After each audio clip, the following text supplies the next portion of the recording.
Get ready for the countdown. 10, 9, 8, 7, 6, 5, 4, 3, 2, 1, 0. It's still real to me, damn it.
Welcome, everybody.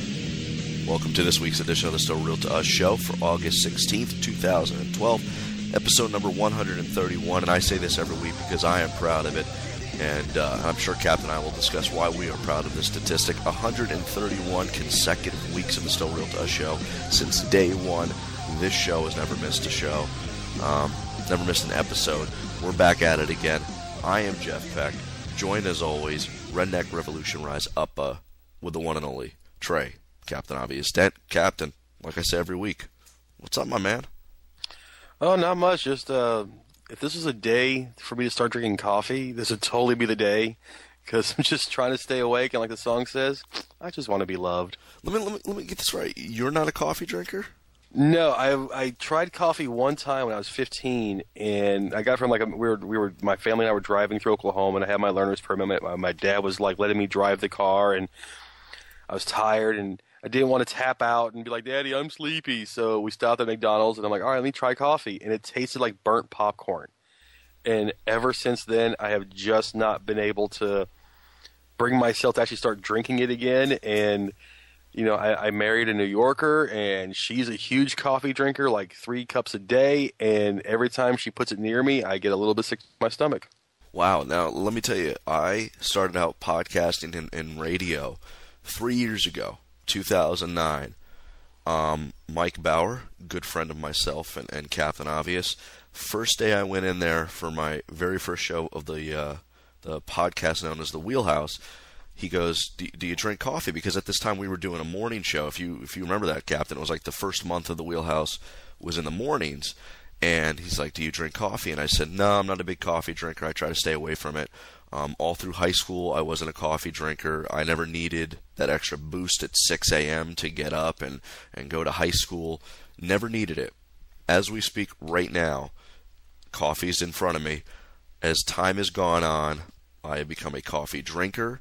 Captain and I were just explaining what our own schedules have been like.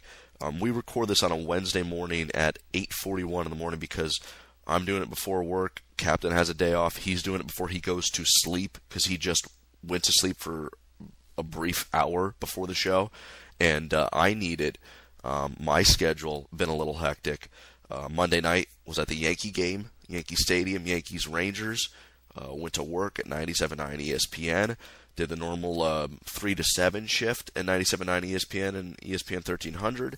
Then we had, for all my fantasy football fans out there, or friends, more importantly, like Captain, had a fantasy football live draft at a local Buffalo Wild Wings.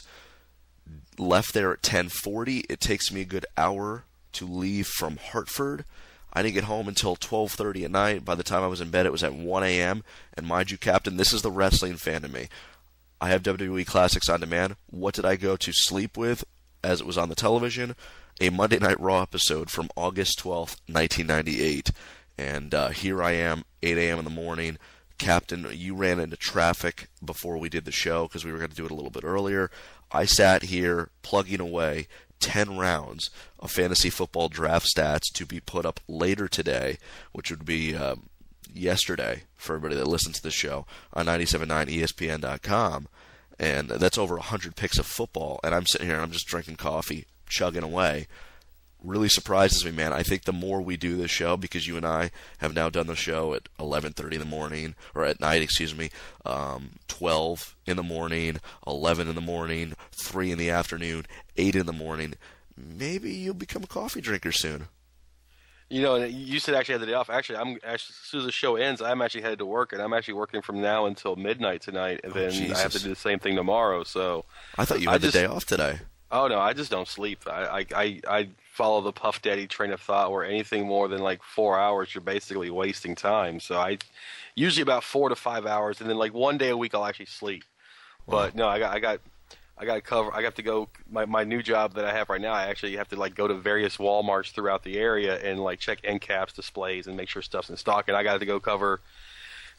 Usually I only cover one store a day. Today I'm actually covering 3 stores, and then working the other job at Blockbuster, and before I actually get to come home, and then I got to do it again tomorrow. So, yeah, I was a Monster drinker. That was my energy kick for a long time, was a Monster energy drink, and then that thing just kills your teeth. So, at some point, yeah, I'm probably, as I get closer and closer to 40, and I actually need the extra boost of energy, I'm probably going to go back. I'm going to start trying coffee again, especially if, you know, the people who've been fans of the show for a long time. I told you earlier, I might be going back to my old job where I'm traveling the country, and you know, you go to the Northeast, you can't go more than like a mile, like 5 miles without hitting a Dunkin' Donuts. So with the availability and the readiness of coffee, I'll probably end up switching over here in the next year. Yeah, Monster Energy drinks are like liquid cocaine anyway, and coffee. I mean, you said it right there. You go to Boston, Massachusetts, there's literally a Dunkin' Donuts on every corner. So very big here in the Northeast. I'm a coffee drinker. It's just happened over time. I was one of those guys just like you, Captain. I was like, nope, I'm not going to drink coffee. I don't need it. And then when I was dragging ass all day, I was like, I need this. I need some sort of jolt to just make me feel like a boy again, or something along those lines. I don't know. You are in your mom and dad's basement, so I am. You know. I am surrounded by replica title belts. Once again, this is the Still Real to Us show. Welcome, Jeff and Captain, with you as always this week. The good thing, Captain, quick little programming note. We do the show this week. Obviously, we're in the midst of it as we speak. Next week, we recap SummerSlam, and then we go on the vacation starting on the 30th. And the 30th will be a special show. September 6th will be a special show. September 13th will be a special show. Then you and I return to recap Night of Champions on September 20th. So you and I get a little break here at the end of summer, which is really sad to say that we are at the end of summer. August 30th is the return of Eric Arjulo. We catch up with him. September 6th, Captain and myself will be joined by Eric Darcy for the Invasion show, covering the WWE, WCW, ECW Invasion from 2001. And then on September 13th, Captain and I break down our top 5 favorite managers of all time, all on tap, starting August 30th here on the Still Real to Us show. Even though we're on vacation, we still give you guys some episodes to check out, because we do that consecutive week shit, because that's how we roll. And we're very proud of the streak. And we're going to hope to beat Goldberg one day. That's my goal, is to beat Goldberg. Or at least Ryback. Or Ryback, yes. The Ryback. However that goes. Lots to talk about today. I want to talk about Kevin Nash. The comments there about Chris Benoit and Eddie Guerrero was pretty big this week. WWE mid-card talents are pretty upset with the WrestleMania 28 payday, with one specific talent speaking out. A current manager, who I'm pretty sure, since Captain and I talked about, or actually recorded the show a couple weeks ago, I'm sure this one manager makes an appearance in our September 13th episode. He was fired. So when everybody listens to that, just take it to note that Captain and I recorded it pre-firing. A current ROH wrestler attacks the fans after an ROHI pay-per-view. Monday Night Raw is in the books. And a current WWE star refers to TNA as a indie promotion, and a TNA star reacts. So much on tap here today on the Still Real to Us show.